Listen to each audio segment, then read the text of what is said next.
So welcome back to my channel. This is Gamer Dom and new subscriber replay here. This is a train driver, a regular subscriber, a long-term subscriber I think to the channel, regular commenter on the channel. So nice for him to send us a game, so thanks very much for sending that one in, mate. Really appreciate it. He's teamed up with Clan Buddy Mini Boost, and they're driving their American Tier 8 premium medium tanks, the wonderful SuperPershings. Beautiful thing about these tanks is they get, well, two things about them. They get preferential matchmaking, which is nice. They only ever see maximum of Tier 9. In this case it's a Tier 8 game on Corellia Assault, and so they're top tier. It also has monumentally good frontal armour. Lots of it's spaced armour as well, and if you can keep this armour facing forward, you can defeat pretty much anything that you like to come up against. It does have a couple of weak spots which people tend to know about, but it's still a very solid premium, probably one of the most forgiving premiums there is in the game, and for newer players certainly. If you're looking to get a premium that will generate good credits for you, this is the beastie because it's very forgiving. And a good vehicle. It's quite slow, that's its downside. It had a significant buff in its penetration recently, so it used to be about 170 and it's now around 190 with its standard rounds, which is long overdue and a fantastic upgrade for this vehicle. Helps tremendously with its credit generation because you don't need to fly a premium. So they're assaulting. You've got 10 minutes to capture the enemy base, basically, which goes very rapidly. There's a T-71 advanced scout who took out our Bulldog in the early exchanges, and the problem with this guy is he is going to be spotting for his friendly artillery.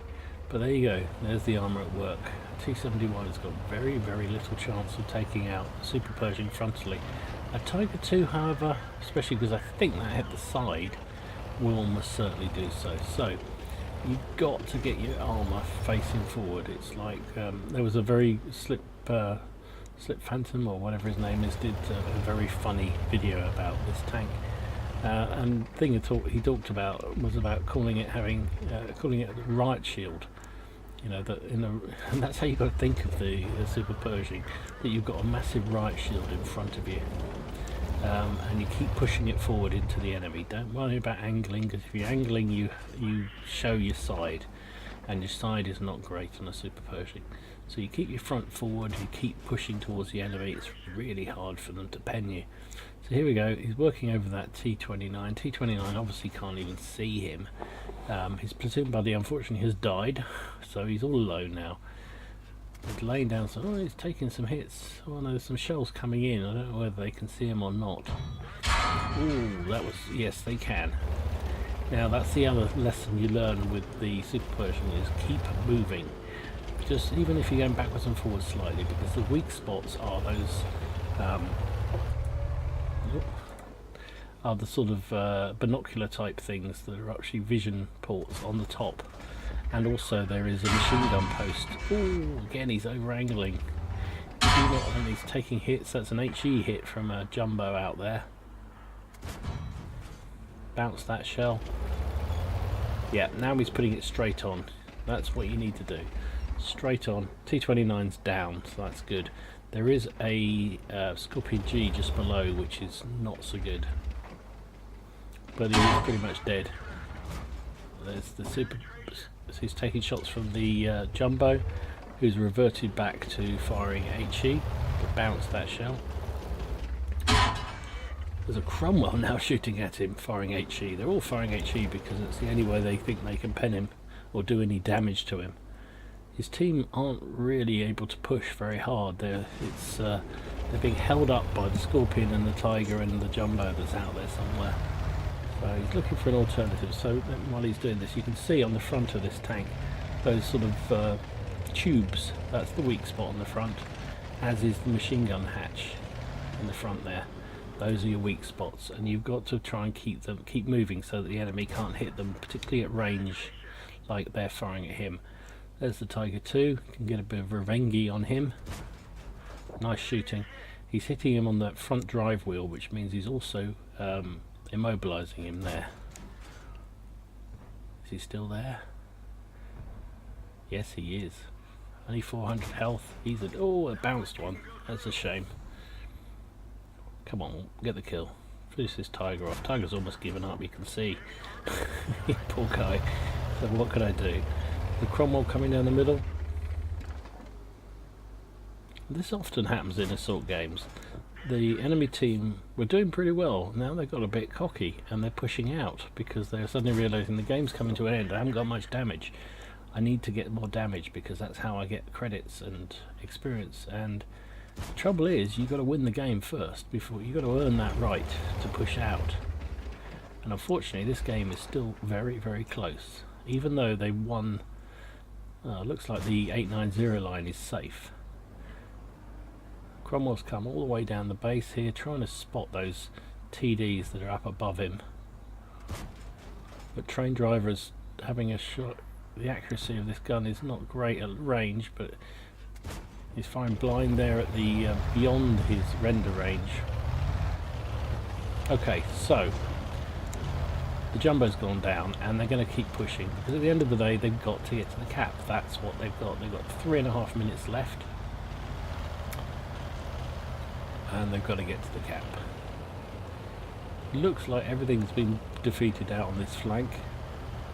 He's had a pretty good game. He's done 1,900 damage, only got the 1 kill, but that doesn't matter. At the end of the day, if he can do lots of damage and win the game, he will do very, very well out of it in terms of credit and experience, and that's the name of the game. So it's 8 plays 8, but the enemy are continuing to push down, and that's a mistake because you're allowing, look, there's a Tiger P, there's a T29 and a Su 100 and train driver in his SuperPershing all pushing up, and there's nothing to stop them by the look of it. Ah, it's a Jag Panther coming back. Full health Jag, well, it was full health until he got hit by that tiger. But the tiger for some reason decided to drive out sideways, which is never the best idea.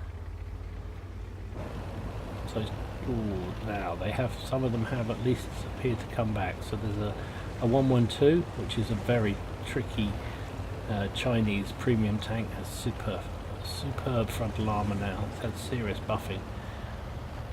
The last remaining tank on the 9 line has died, so now the enemy control. Well, that's interesting. So that's good. Artillery killed the Oni, which is great, and the AT-15 killed the Revelise. So we're back in it again. It's 10 plays 9. Pushing forward again. Now again, got to keep that frontal armor facing towards the enemy. The good thing is he's trying to shoot the artillery behind, you see. He's not so bothered about the Chinese tank because he's going to have a hell of a job penning in from here. He can pen the Tiger P though. Put another shell to finish off the art. He hasn't even... oh, now he moves. Of course he does. So, we've only got a minute left. Only a minute left in the game. That he did the right thing there. The 112 has such good armor. He had no chance of penning him, so he was focusing his fire on the things he could pen, which was particularly this tiger. And tiger has overextended himself and is now going to be in real trouble. Come on, train driver, you can do it. Nice shot there, but no, it bounced. It was angled front plate, so it's very, very difficult to hit that tiger and take him out. So he's down to his last round of AP. He's pushing forward. He's pushing forward, which is the right thing to do. Tiger's not looking, but one in the side of his tank. Now he's into premium shells. Hasn't done it by choice, it's just oof.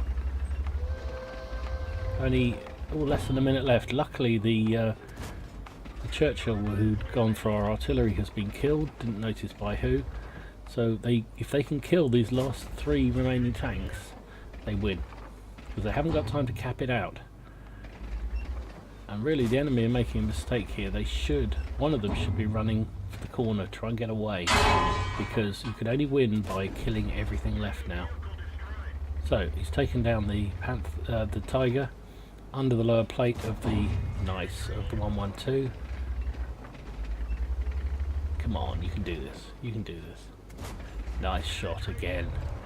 It's dropping back. The 112 is cursed with a terrible gun. And he takes down the 112 for his third kill. Very nice. Train driver pushing forward. There's one tank left. It's 6 seconds left. Can he do it? 6 seconds. Oh my goodness. And the AT takes him down just on the clock. My goodness me. That could not have gone much closer. What a nail biter. What a nail biter. So what a game that was. Finished up with an ace tanker. He got Hand of God, Bruiser, Duelist, Fire for Effect, Shell Proof, Steel Wall of course, and High Caliber. Fantastic game. And as he said in his note he sent to me, he said he realised part of the way through the game that angling wasn't the way to go. You have to push your frontal armour towards the enemy and keep it pointing at the enemy, because that's the way it works best on the Super Pershing. And he's quite right. If you start angling too much you present side armour, and that's not so good. Finished up, unsurprisingly, top of the team, 4,440 damage. Wow, 3 kills, 1,428 base XP. That's a massive, massive game by anybody's standard. Finished firing 36 rounds, 24 of which hit, 18 of which penned for that 4,000 damage. He took 19 hits in return, only 6 of which penetrated, 13 were bounced, so nearly 3,000 damage blocked. He also got 1,300 assistance damage and a whacking 124,500 credits. Even firing gold, he still made 106, nearly 107,000 credits. Amazing. And with all the bonuses running and he got 6,800 experience for that crew. Fantastic game. You left it late, train driver, but you did really well there, mate. Very, very nice game. And a really good one. I hope you enjoyed it. If you did, click like down below and subscribe to the channel if you haven't already done so.